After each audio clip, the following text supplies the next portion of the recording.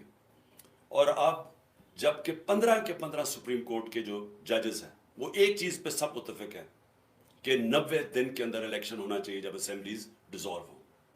تو اب یہ سارے مل کے کہ کیونکہ کہیں سپریم کورٹ فیصلہ نہ کر دے 90 دن اور الیکشنز ہو جائیں، وہ الیکشنز کے خوف کی وجہ سے یہ اس وقت یہ سب کچھ آپ تماشا دیکھ رہے ہیں. اور یہ اس لیے کیوں الیکشن سے بھاگے ہوئے مجھے آپ کو بتانے کی ضرورت نہیں ہے کہ 2 دن پہلے رپورٹ آئی، عوام کو تو پتہ ہے کہ جو میں باتیں کر رہا ہوں، بلومبرگ جو کہ ایک انٹرنیشنل ایک دنیا کی معیشت کے اوپر ایک ایسا ریسپیکٹڈ رسالہ ہے جو ساری دنیا میں پڑھا جاتا ہے، وہ کہتا ہے کہ پاکستان کا آج حال سری لنکا سے برا ہو گیا ہے.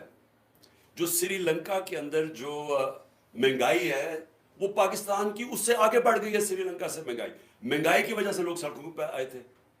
تو سری لنکا سے آج ہمارے حالات برے ہو گئے جب سے جنرل باجوہ نے تحفہ دیا ان چوروں کو ہمارے اوپر بٹھانے کا. 1 سال پہلے میں پھر سے کہتا ہوں دشمن بھی پاکستان سے وہ نہ کر سکتا جو جنرل باجوہ اس قوم سے کر کے گیا. ان کو بٹھایا اوپر، انہوں نے آ کے ساری اکانومی تباہ کر دی. اپنے آپ کو انہوں نے 1100 ارب روپے کے کیسز معاف کروا لیے. انہوں نے آتے ساتھ ہی اپنے آپ کو ECL سے کیبنٹ ہٹا دیا تاکہ باہر جا سکے، کیونکہ سارا پیسہ باہر پڑا ہوا ہے، عیاشی باہر ہے. اور انہوں نے ملک کی معیشت کو تباہ کر دیا.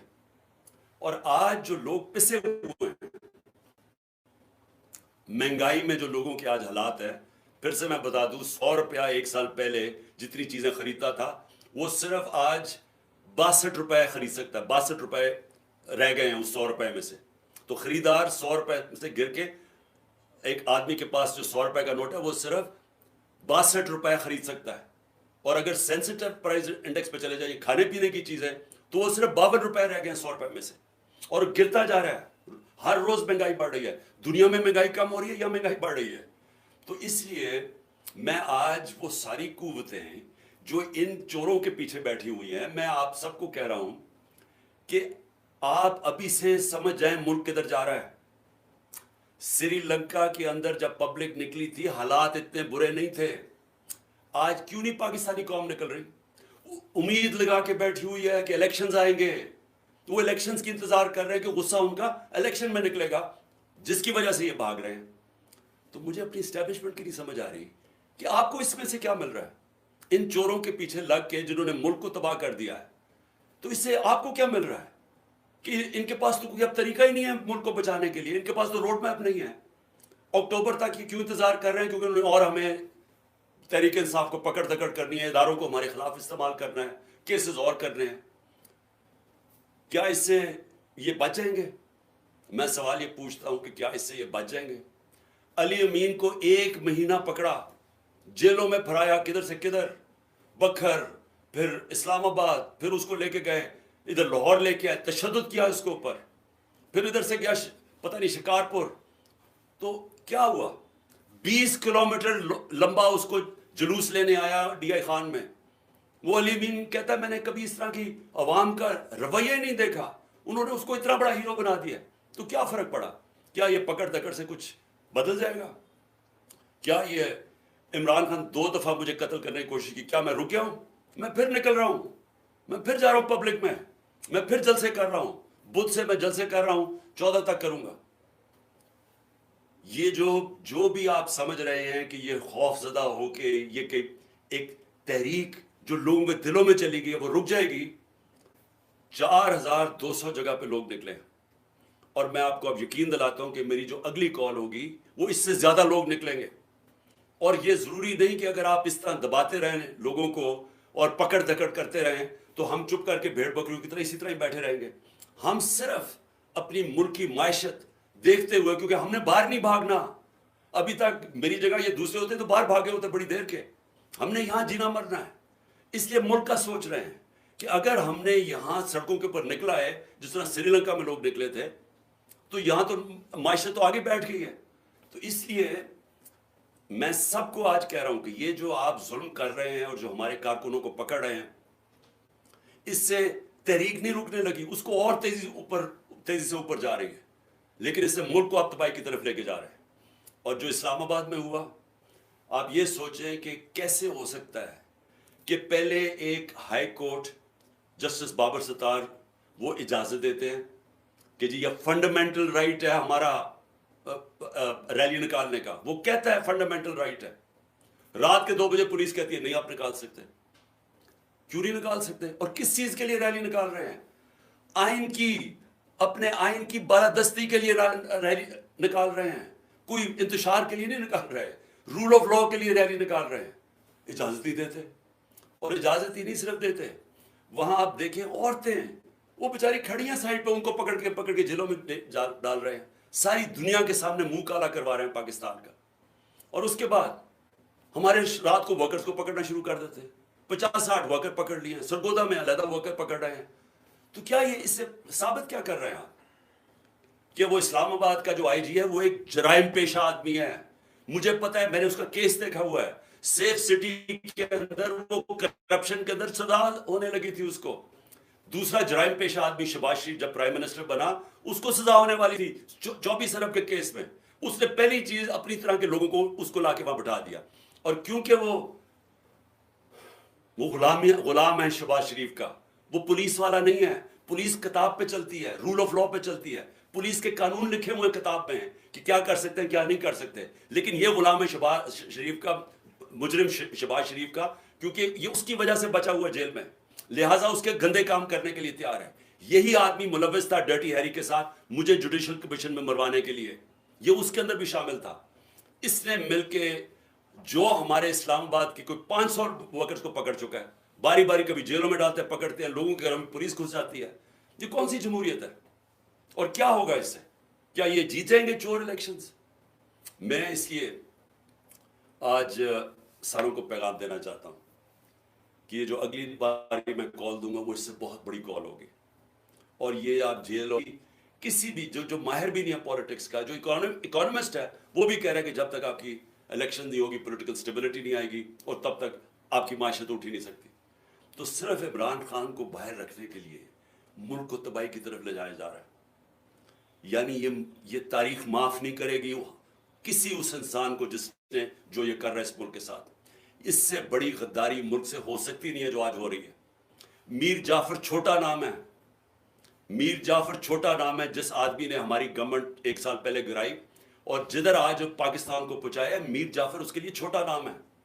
دشمن نہیں کر سکتا. میں پھر کہتا ہوں دشمن پاکستان کو اتنا نقصان نہیں پہنچائے گا جو وہ اس نے ہمارے اوپر پہنچایا.